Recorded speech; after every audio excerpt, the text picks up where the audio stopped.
সঙ্গে এখানে এটা হচ্ছে পটলের ভর্তা,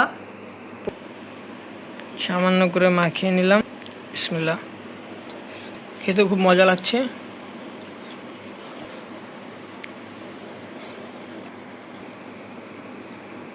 দেখুন পুরানোর পরে শিলপাটা এরকম ইলিশ মাছের ঝোল করা হয়েছে। এই যে ভালো লাগে ইলিশ মাছের যখন রান্না করা হয়। মাছটা ভেঙে বেছে নিই। এই যে এখন ভাতের ভিতরে ঢুকিয়ে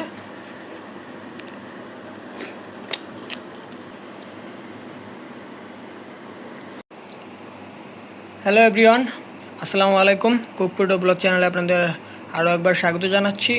চলে আসলাম আজকের রাতের ডিনার নিয়ে, ইটিং শো ব্লগ তৈরি করব।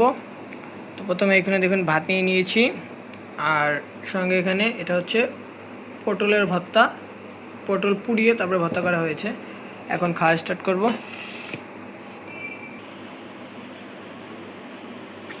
এরকম পটলের ভর্তাটা খুবই সুস্বাদু হয়, খেতেও খুব দারুণ লাগে। সামান্য করে মাখিয়ে নিলাম। বিসমিল্লাহ। খুবই একটা দারুণ সেন্ট হয়েছে, খেতে খুব মজা লাগছে।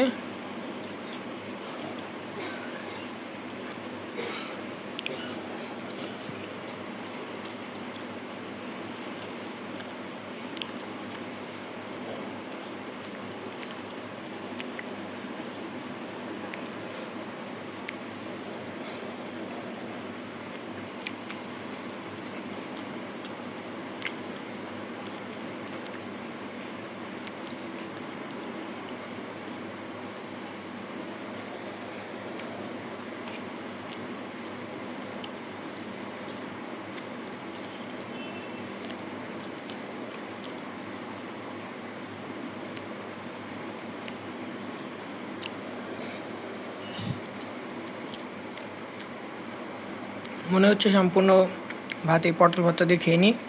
খুবই সুস্বাদু হয়েছে পটল ভর্তাটি।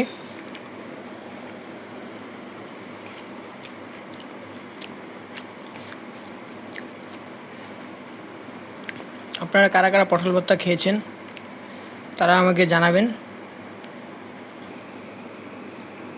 দেখুন পুরানোর পরে শিলপাটা এরকম বেটে নেওয়া হয়েছে, এই জন্য এরকম রয়েছে।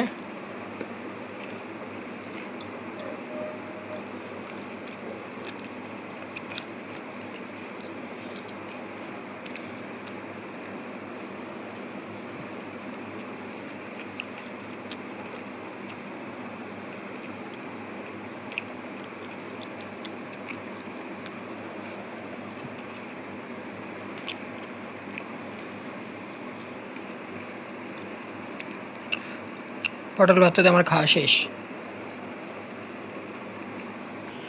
এরপর আমি নেক্সট আইটেম নিয়ে নিলাম। দেখুন নেক্সট আইটেমটি হচ্ছে শাপলা দিয়ে ইলিশ মাছের ঝোল করা হয়েছে। এই যে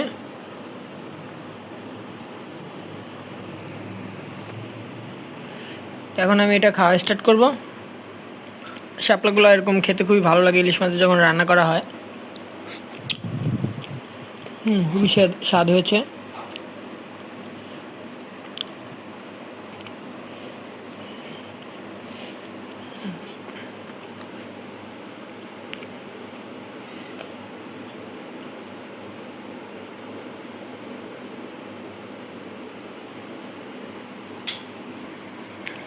প্রথমে ভাতটা মাখিয়ে নিলাম, তারপরে মাছটা ভেঙে বেছে নিই।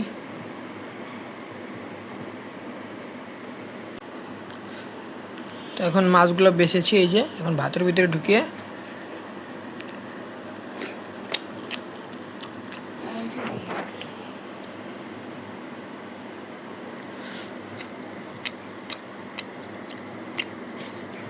খুবই সুস্বাদু হয়েছে তরকারিটি। এমনিতেও ইলিশ মাছের যে কোনো ধরনের সবজি রান্না করলে খুবই ভালো লাগে।